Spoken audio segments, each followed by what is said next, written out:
Sunod po ay personal pa rin ang pagpapasalamat ko sa inyong lahat, sa tulong ninyo, sa kampanya ninyo, sa suporta ninyo para sa akin at sa boto ninyo noong nakaraang halalan at sa susunod na halalan sa 2020. Joke lang. Joke.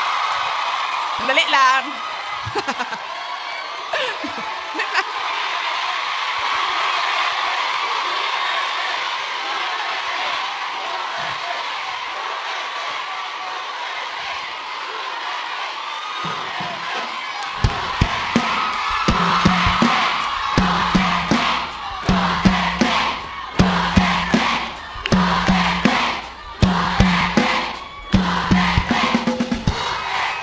Okay.